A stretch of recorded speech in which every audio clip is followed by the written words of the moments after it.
Ya.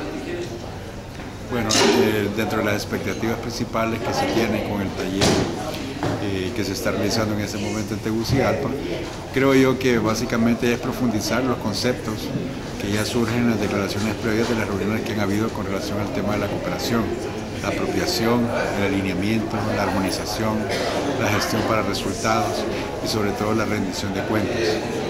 Lo que perseguimos es que se cree una propia agenda, una propia agenda regional que sea incluyente, una propia agenda que esté fundamentada en la vocación, en las necesidades que cada país tiene dentro del área de cooperación.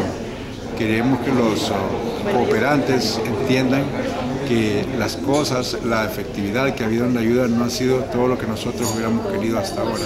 Y obviamente hay que introducir cambios, hay que introducir innovaciones y hay que revisar la agenda, sobre todo pues con vistas a la reunión que va a haber en Busan a final de este año 2011. Gracias.